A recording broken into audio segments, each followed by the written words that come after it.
Muy buenos días, hoy es miércoles 12 de junio, estamos a pocos minutos de empezar 30 Online y justo tenemos el lujo de tenerla a Mariel Fornoni, directora de Management and Fit. Usted la conoce, la ve siempre por todo lo que es el tema justamente de las encuestas de opinión y qué piensa la ciudadanía, ¿no? Bueno, un gusto tenerte acá, te veníamos buscando hace mucho tiempo, vivís en Mar del Plata, bueno, tuviste la gentileza de venir, así que muy amable.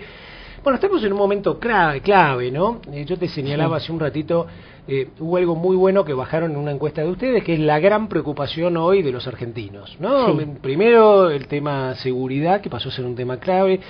Inflación, que la gente joven de repente en un tema que no le lleva mucho el apunte y ahora pega.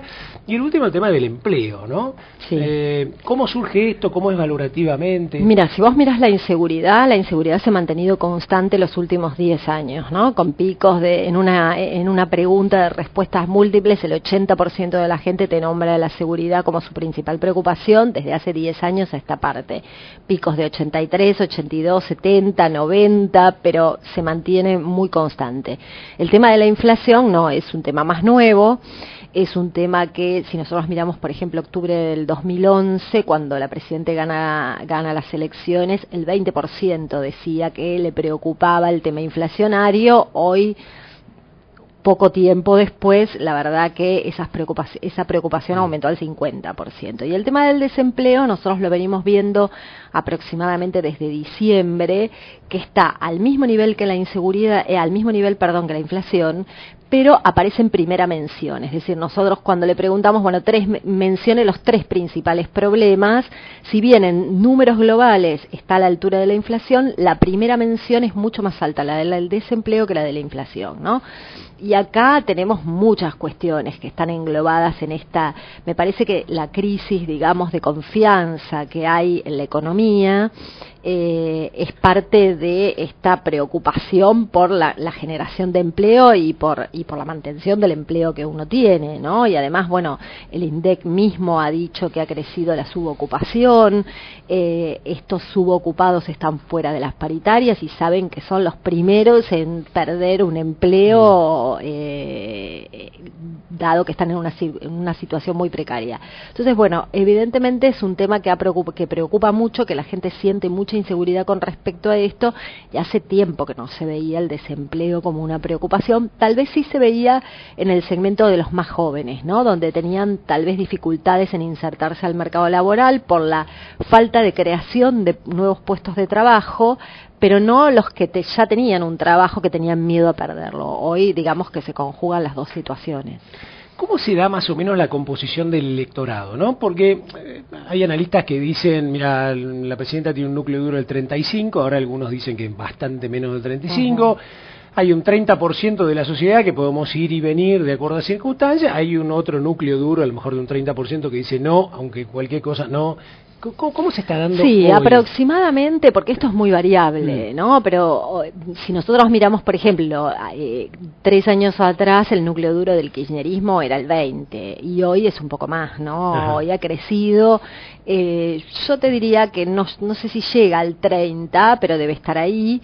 Hay un 35 que es totalmente antikirchnerista y el resto fluctúa, ¿no? Claro. Entonces va eligiendo la situación. Nosotros lo que vemos es un segmento hoy que los llamamos de alguna manera los desilusionados, ¿no? Aquellos que votaron al oficialismo en el 2011 porque creían que era la alternativa más segura, más confiable, bueno, más acorde a lo que ellos pretendían, y que hoy se encuentran desilusionados.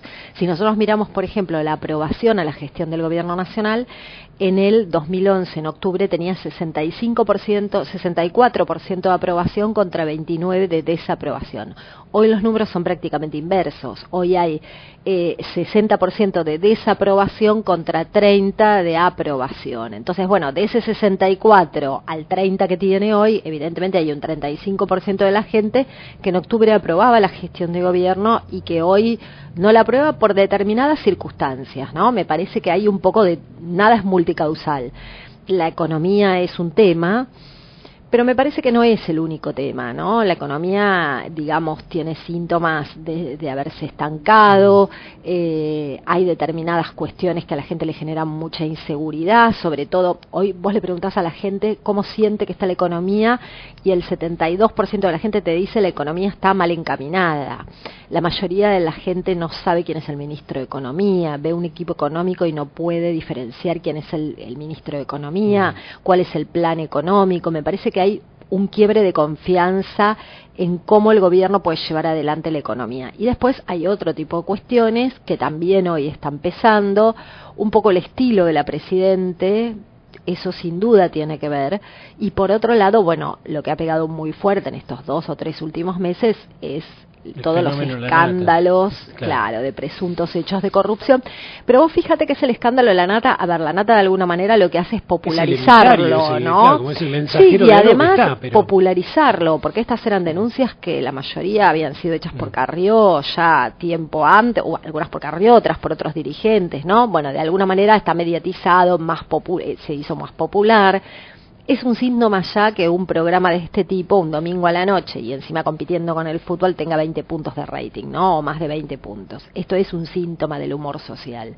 Entonces, todos estos escándalos, digamos, ligados a presuntos hechos de corrupción muy cercanos al gobierno, han generado un impacto muy fuerte, pero fundamentalmente también porque la gente tiene una percepción acerca del desarrollo de la economía y un mal humor social generalizado que hace que esto impacte de otra manera. Yo siempre repito esto de que a nosotros no nos impactó lo mismo el caso Joclender que el caso Sicone, que el caso Báez, ¿no? En el caso Joclender, digamos, pasó desapercibido. El caso Sicone tuvo un impacto más fuerte, sobre todo para el vicepresidente, pero pasó. Y ahora, ¿pero por qué? Porque los tres se dieron en momentos distintos, ¿no? Donde el humor social era otro, donde las expectativas frente a la economía eran otras. Entonces es como que hay un tándem, digamos, que inflación y corrupción se llevan muy mal. Mariel, si bien es muy nuevo, ¿no? Pero me parece que va a haber otro fenómeno que va a impactar mucho y es el caso de esta adolescente de 16 años, ¿no? Yo lo veo, sí. Tengo hijos adolescentes y la realidad es que les impactó. Es como que ellos la inflación la ven pasar, me ven protestar a mí.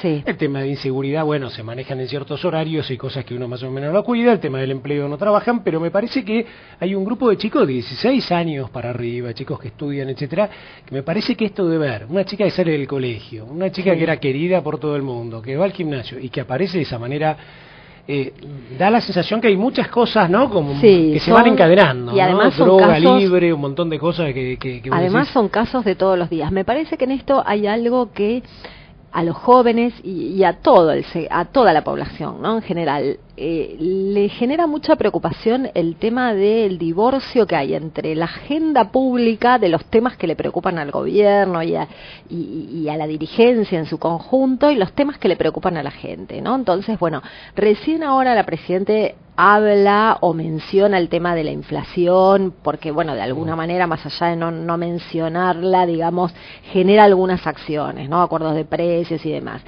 Prácticamente no se habla de la inseguridad, prácticamente no se habla del tema. Entonces, todo esto, y por un lado uno ve la agenda del gobierno y entonces estamos con el acuerdo con Irán, con el enfrentamiento con los medios, con los periodistas, con un enfrentamiento, ¿no y la verdad que a la gente no le interesa, ¿no? Con el tema de la reforma judicial. De hecho, vos fíjate, todas estas últimas medidas, reforma judicial, blanqueo de capitales y demás, la gente las leyó como en una línea de que tenían que ver todo con muy relacionado con el tema de la corrupción. Entonces, cuando vos le preguntabas por la reforma judicial, te decían, esto es, el 70% te decía, es para tapar actos de corrupción o para darle impunidad a funcionarios del gobierno. Mirabas blanqueo de capitales, lo mismo, ¿no? Está todo relacionado con estos escándalos de corrupción. Y entonces los temas que le preocupan a la gente, que son la inseguridad, el empleo y demás, es como que no aparecen en la agenda, ¿no? La gente no siente que estén en la agenda. Por eso también la gente está enojada y esto hace que vuelva a enojarse con la política, ¿no? Nosotros vivimos ya en el 2001 una época, digamos, donde la gente se alejó completamente de la política. No debería volver a pasar esto, pero la realidad es que este divorcio entre las preocupaciones de uno y las preocupaciones del otro hacen que la gente diga, bueno, la verdad me tengo que ocupar yo solo porque nadie se va a ocupar de mis problemas.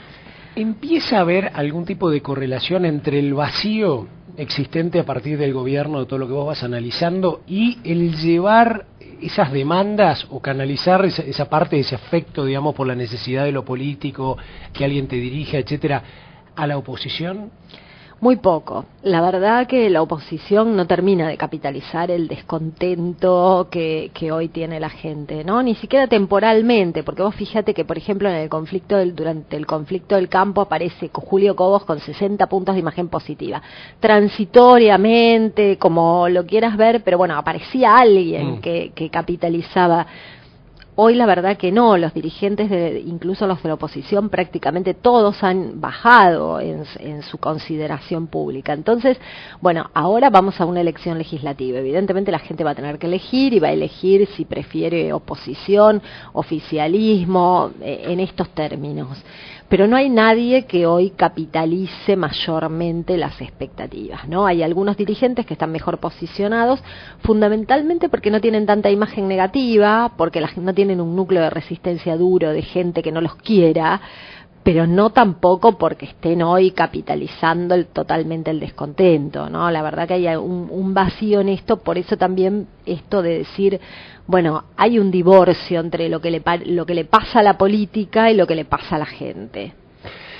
Los que están mejor posicionados tal vez es como que no se juegan a tomar esas banderas, ¿no? Te diría a lo mejor por ahí Macri, de Narváez, Scioli mismo, Massa que no se anima, y aparecen otros emergentes como Lilita Carrió, que empezó a crecer enormemente por lo mismo que vos dijiste hace un rato, o el mismo de la Sota, ¿no? Que tipo va y ocupa ese espacio que de alguna manera ocupaban los hermanos Rodríguez Llano, que eran los únicos tipos que se le animaban y decían lo que querían, ¿no? Hay como y la gente, sin embargo, da la sensación de que, bueno, empieza a hablar más de ellos, de los que toman el problema. Me parece que hoy, por eso, cuando nosotros medimos imagen, es, bueno, ¿cuál es la imagen personal que la gente tiene de esos dirigentes? Entonces, hoy los que mejor posicionados están son dirigentes muy moderados, que no toman una posición definida. El ranking, digamos, de imágenes lo lidera Massa, Scioli y Wiener, ¿no? Entonces son... ¿Wiener antes que Macri? Sí, pero ¿por qué? Porque Macri tiene una posición definida. Entonces, hay un núcleo de gente que no lo quiere, que nunca lo elegiría. Es lo mismo desde otro ángulo que le pasa a Cristina Fernández. Cristina Fernández tiene un núcleo altísimo de imagen negativa, pero así en su mejor momento también lo tenía. ¿Por qué? Porque tiene una posición definida. Entonces, lógicamente hay un segmento de la gente que dice, yo esto no lo quiero. Los otros dirigentes, de los cuales se sabe menos, tienen una posición más indefinida y demás, logran mejores índices de imagen. Ahora, después cuando la gente tiene que elegir, evidentemente va a buscar una posición definida, ¿no? ¿Por qué? Porque si yo voy a votar ahora en una elección, quiero asegurarme de quien vote piense lo que yo pienso, o por lo menos después tenga que votar, bueno, este es un cargo son cargos legislativos, ¿no? Voten lo que yo pienso. Entonces, en algún punto esos dirigentes van a perder parte de su imagen. Por ejemplo, Massa. Uno dice, bueno, Massa tiene mucha imagen positiva, pero todavía no se sabe si es oficialista u opositor, ¿no? Entonces, cuando se defina, bueno, hay algún segmento que va a perder, claro, porque es muy difícil que pueda captar todo. Entonces, aquellos que hoy tienen una postura clara, bueno, evidentemente tienen un núcleo de resistencia mayor. Por eso, en términos de imagen, a veces Macri no tiene tan buena imagen como tiene otro, porque, bueno, está claro que hay gente que no lo quiere porque no piensa como él, y a Cristina lo mismo, y a tantos dirigentes o a De la Sota, ¿no? Les pasa lo mismo. Usted seguramente del otro lado querrá que yo le pregunte a Mariel Fornoni del campo, ¿no? Sí. Pero voy a ir a una pregunta histórica del campo, que el otro día, justamente el viernes, estaba con el Rabino Bergman y estuvimos conversando. El Rabino Bergman fue un tipo que puso mucho la cara por el campo. Y él tiene esa sensación que el campo la votó a Cristina, ¿no? Y ahí debatíamos si era el productor en sí mismo o era la población urbana. Cada vez dice, mirá, a ver, el pueblo del interior tiene el tipo que le vende el tractor, tiene el tipo... O sea, vos tenés un montón de gente. Si vos realmente no la votaste, tendrías que haberte ocupado de que el resto supiera las cosas que sucedían, ¿no? ¿El campo la votó, la volverá a votar? Si la votó, ¿cómo vemos? Mirá, en una elección donde la Presidente gana con el 54% de los votos, evidentemente hubo mucha gente que la votó, ¿no? Me parece que ahí hay, cuando uno vota, toma una decisión, ¿no? Entonces, bueno, es parte de lo que ve y parte también de la facilidad o de la deseabilidad de lo que ve del otro lado. Entonces, bueno, en la comparación, evidentemente no hubo nada que lo satisfaciera, Claro. o que le generara confianza o algún grado de sustentabilidad en el mediano plazo, y votó por el oficialismo. Entonces, sí, evidentemente tuvo apoyo. Si uno mira localidades que estuvieron totalmente enfrentadas con el gobierno durante el conflicto del campo, en Santa Fe, en Córdoba y demás, uno ve los índices, digamos, de aprobación a la gestión y de voto, ¿no? Después en las elecciones de octubre, que evidentemente la han apoyado. Hoy parecería que la situación es distinta otra vez. Nosotros, por ejemplo, cuando medimos la provincia de Buenos Aires, tenemos una diferencia hoy muy, muy grande entre lo que es Gran Buenos Aires, todo lo que es el conurbano y demás, y lo que es provincia de Buenos Aires, ¿no? Interior de provincia de Buenos Aires hoy está absolutamente en contra del gobierno. La verdad que el índice de desaprobación y de... Hoy, en términos generales, si vos le preguntás a la gente si cree que va a ganar el oficialismo, hay un 38% de la gente que te dice que sí. Si quiere, querría, que no, ¿no? Un 38 que te dice que no. Si vos le decís si quiere que gane, hay un 58 que te dice que no quiere que gane. Y si vos le preguntas si volvería a votar a la presidenta, hay un 61 que te dice que no. Entonces, bueno, evidentemente hay hoy está erosionado. Aparte son 10 años, ¿no? Es una gestión ya que ya tiene un desgaste, también a otro, ¿no? que ya tiene un desgaste. Lo que pasa que por ahí, tal vez a diferencia de lo que pasa en otros lugares, tal vez son democracias más maduras, ¿no? Es lo lógico que termine un ciclo y que recambie a otro. Y acá se vive como una situación absolutamente traumática, que no debería serlo. Entonces, hoy en la provincia de Buenos Aires, Córdoba y Santa Fe, por ejemplo, nosotros vemos un grado de desaprobación a la gestión de gobierno y un índice de digamos, una falta de apoyo que se manifiesta en las encuestas de los determinados lugares de intención de voto muy alto. Pero la verdad que en el 2011 tuvo un gran apoyo de toda la sociedad, no es solo de los niveles más bajos, ni de, evidentemente, también la verdad es que los argentinos, en general todas las sociedades, ¿no? Pero bueno, nosotros cuando la situación económica es estable y la percepción acerca de la economía es buena, seguimos apoyando, ¿no? Es un incluso viendo corrupción, es lamentable, ¿no? Sí, pero es un factor de decisión de voto fundamental. La sociedad, en el fondo, somos responsables también de los gobiernos que tenemos, ¿no? Eso está correlacionado directamente. Sí, es un factor de decisión de voto muy, porque además, aparte acá nosotros tenemos una gran desafectación partidaria. Hoy la gente prácticamente no se puede identificar con una ideología concreta, ni sigue siquiera un partido, ¿no? Sigue más personas o liderazgos.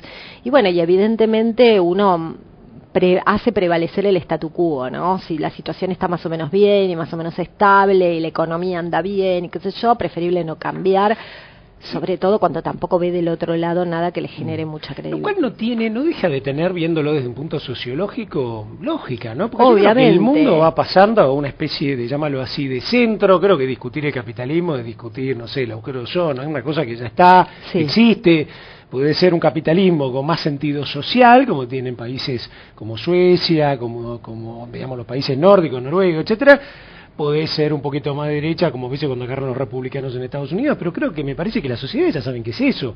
Sí. Lo difícil es cuando a vos, que es lo que le pasa un poco a carta abierta, cuando te imaginabas que esto iba a ser de nuevo alguna especie de pseudo totalitarismo al estilo cubano, venezolano, etcétera, ¿no? Pero si vos no transitas en el centro, no necesitas ser radical o no.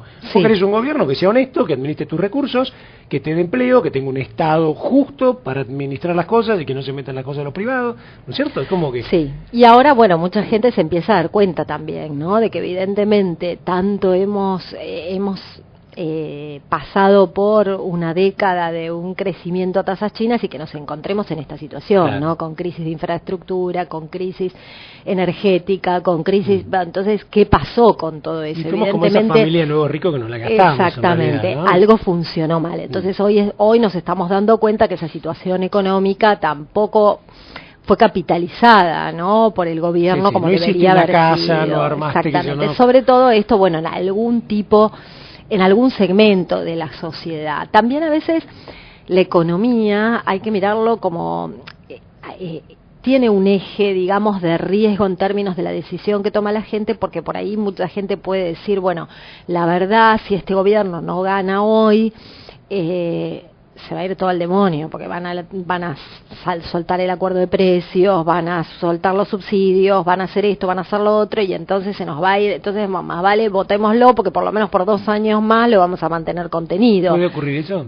Y eso, hay gente que puede pensar esto, ¿no? Entonces, bueno, también la situación económica es un tema delicado, justamente por esto del statu quo, claro, ¿no? Bueno, mientras estén, esto va a seguir así, ya lo vivimos, porque de alguna manera, cuando teníamos que salir de la convertibilidad y todos sabíamos que teníamos que salir de la convertibilidad, volvíamos a votar para no salir, ¿no? Entonces, el efecto Remes-Lenikov, exactamente, esto ya pasó.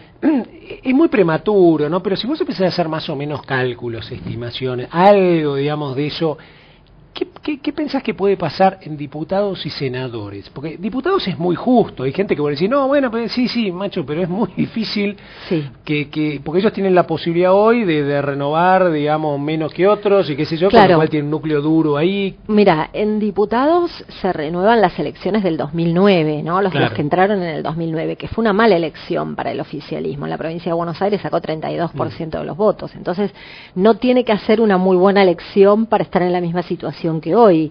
Ellos renuevan, el oficialismo renueva 1/3 de sus bancas, mientras que, por ejemplo, los radicales y el peronismo disidente o federal renueva 2/3 de sus bancas. Claro, mucho más complicado, ¿no? Sacar el 70 que el otro el 30. Exactamente. El PRO renueva 8 de sus 11 bancas. La coalición cívica y Proyecto Sur renuevan todas sus bancas, es decir, que si no hacen una buena elección ahora se quedan sin representación en el Congreso, en diputados. Con lo cual, el oficialismo, ¿no? Sí, es difícil, porque el oficialismo está en una situación donde no tiene tanto para perder y la oposición tiene mucho para perder. Entonces, la verdad que en diputados la situación está complicada. Si vas a senadores es diferente porque los senadores se renuevan los del 2007, entonces ahí sí el oficialismo había hecho una buena elección y para seguir manteniendo el quórum tiene que hacer una buena elección. Inverso, le va a costar. Entonces, en senadores la situación va a ser más delicada porque, bueno, ahí sí tienen bastante dificultad tendrían bastante dificultad para alcanzar el quórum, ¿no? Automático. Entonces, pero en diputados la situación está delicada, o sea, el gobierno no tiene que hacer una muy buena elección para estar mejor de lo que está ahora. Y si uno analiza un 32%, claro, ¿no? Claro. Si vos lo mirás distrito, porque acá, digamos, la lectura política de la elección siempre termina siendo qué pasa en la provincia de Buenos Aires. Esa es la política. ¿No? El voto. Claro, pero, porque bueno, si uno mira el 2009, ganó de Narváez, le ganó a Kirchner, pero eso fue en la provincia de Buenos Aires. Después estuvo, bueno, lo que pasa es que, claro, la provincia de Buenos Aires pesa casi el 40%, tiene casi el 40% de los electores del padrón nacional. Entonces, si vos mirás, 37% es la provincia de Buenos Aires, después tenés casi otro 30% entre Santa Fe, Córdoba y Ciudad de Buenos Aires, ¿no? Entonces ahí tenés prácticamente el 70% del padrón nacional y uno mira fundamentalmente esos distritos. ¿Qué es lo que pasa? Me parece que el oficialismo está en la difícil situación de encontrar candidatos competitivos, ¿no? La verdad que no tiene figura, ¿no? Que de alguna manera también habla de la debilidad de un proyecto que de alguna manera siempre se ha jactado de devolverle la política a la gente y de acercar a la gente a la política y demás, y que en 10 años no pueda tener un candidato para la provincia de Buenos Aires o un candidato para las principales provincias. Es una debilidad, ¿no? Entonces, hoy el desafío, digamos, es encontrar candidatos competitivos, que de hecho no lo hay. En la provincia de Buenos Aires parecería que Alicia Kirchner es la candidata, ningún otro candidato mide más que ella, a pesar de que ella tampoco tiene un nivel de imagen, ¿no? Altísimo, pero por lo menos tiene el apellido. Todos los dirigentes que hemos medido el oficialismo en la provincia de Buenos Aires están en peores condiciones. Pasa en la ciudad de Buenos Aires, que vuelven a jugar con Filmus porque sigue siendo el mejor candidato que tienen después de tantas elecciones. En Santa Fe, bueno, ahora el desplazamiento de Rossi, claro, para sacarlo de Santa Fe porque veían que quedó Beid, no se sabe qué va a pasar con María Eugenia Bielsa, a ver si va a jugar o no va a jugar, pero también están teniendo una performance que hay que ver qué es lo que pasa, ¿no? Y además con gente que tampoco es ultra reunión kirchnerista, ¿no? Tampoco, porque tener que ir a buscar Obeid, claro, tener que ir a buscar Obeid no habrá sido, ¿no? Tampoco se sabe todavía si va a ser Obeid, ¿no? Claro. Estamos especulando porque, como dicen los oficialistas, la única que arma las listas es Cristina, con lo cual todavía no se sabe. Muy democrático el proceso.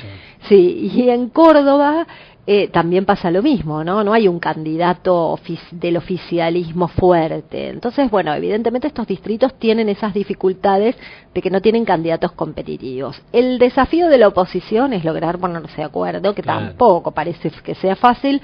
Bueno, estamos así ahora, bastante, ¿no? Porque sí, uno estamos ve esa coalición ahora de centro izquierda que claro, hubo mucho. Bueno, yo no sé si impactó o no, pero a mí me impactó mucho sí, lo de, por ejemplo, de Alfonsín, ¿no? Eso de decir, el tipo medía más que Margarita Stolbizer y agarró, salió tipo con decisión, mira, voy segundo. Sí. Me parece una imagen que no se da normalmente. No se da normalmente. Bueno, ese es el desafío hoy de la oposición, de poder en estas horas que faltan tener grandeza, ¿no? Tener, y a la gente y poder armar también una alianza o algo que sea que la gente le sienta un viso de sustentabilidad en el mediano plazo, ¿no? Porque si no también volvemos a lo mismo.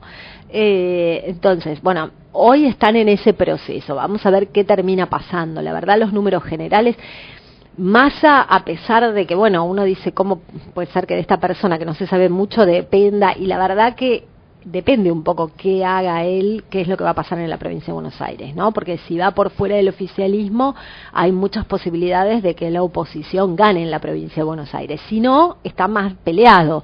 Va a ser una elección como la del 2009, ¿no? Claro. Muy peleada, cabeza a cabeza el oficialismo, por esta diferencia que yo te decía. Interior está muy en contra hoy del oficialismo, pero Gran Buenos Aires no tanto. Entonces, bueno, hay que ver cómo termina, pero la verdad que estamos a muy pocos días del cierre de listas de candidatos y se sabe muy poco. Nosotros hacemos encuestas y cuando las terminamos ya están viejas, porque ya esos candidatos no son, o ya, sí. Te hago la última y es una doble pregunta, ¿no? La primera parte de la pregunta tiene que ver con que vos podés a lo mejor tener votos que te permitan tener más diputados, pero quedaste segundo o tercero, ¿no? Vamos a suponer que el gobierno en diputados vuelva a tener mayoría, pero vos quedaste tercero en Santa Fe, quedaste tercero en Buenos Aires, quedaste segundo en Córdoba, es decir, no apareces como primero. ¿Cuánto impacta eso en la opinión pública, ¿no? El impacto ese de que en votos, aunque lo hayas ganado. Y la otra es, ¿qué puede pasar, no? Si ese impacto es tan fuerte y todo el mundo sale, le ganamos al gobierno, etcétera, etcétera, ¿qué puede pasar con el gobierno, ¿no? Que ya de por sí viene debilitado, perdiendo un montón de estos caprichos, ¿no? Porque perdió cosas que son en fondo caprichos. Mira, me parece que hay que tomarlo con mucha responsabilidad y me parece que por lo menos la oposición tiene que hacer también una autocrítica de lo que pasó en el 2009, ¿no? La gente primero tiene que tener claro que esta es una elección legislativa. Entonces, ¿qué pasó en el 2009? En el 2009 la gente sintió que al otro día cambiaba el país porque había perdido el oficialismo. Y al otro día no pasó nada y tardaron 6 meses en prenderle la luz del Congreso para que pudieran sesionar y recién en marzo empezaron las sesiones y en el medio de todo eso ya se había enfriado.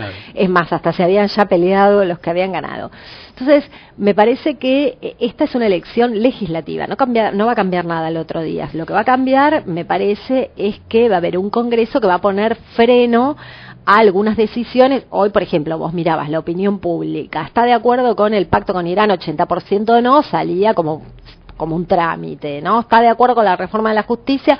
70% no, salía como un trámite. Entonces, eso es lo que se va a lograr y evidentemente va a cambiar el humor social.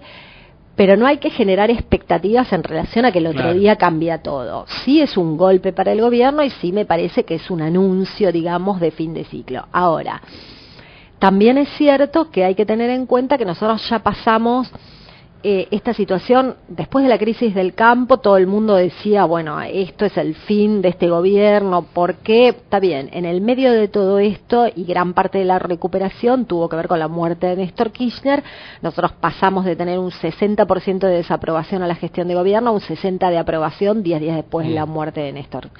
Entonces, ya hemos pasado por otros vaivenes, ¿no? Entonces me parece que hay que actuar con mucha responsabilidad, por lo menos desde la oposición, ¿no? No creérsela, seguir trabajando en esto, porque sí de alguna manera cambia el humor social, pero hay que tener claro que tampoco es que cambia el país, esta no es una elección ejecutiva, no es un cambio de gobierno, sino que es poner freno a decisiones, que las decisiones no sean automáticas y que el gobierno, como muchos dicen, termine siendo una escribanía, ¿no? Entonces se pone en juego si va a haber posibilidad de reelección o no, con una reforma constitucional, se ponen en juego determinadas cosas y quien vote oposición va a votar una oposición responsable para que esto no suceda. Pero me parece que un poco lo que pasó en el 2009, que ya se vivió esta situación, fue que la gente pensaba que esto era una elección, claro, que el otro día cambiaba todo, ¿no? Ahora, se parece más a la del 2009 que 2011, ¿no? Sí, se parece mucho a la del 2009. Los números que nosotros tenemos en términos generales, así de, como no sabemos cómo van a ser las listas, voto oposición o voto oficialista, la verdad que son números muy, muy similares a los que teníamos en el 2011 en todos los distritos. Muy bien, muchísimas gracias, Mariel. No, por favor, a ustedes. Le agradecemos mucho a Mariel Fornoni de Management and Fit. Y bueno, como le decíamos al principio, ¿no? La necesidad de estar informados de lo que pasa, no solo mirando el detallecito, ¿no? Sino haciendo este análisis un poco más en profundidad de lo que estamos viviendo en estos momentos, justamente a principios de junio. Nos seguimos viendo con usted en un ratito en 30 Online.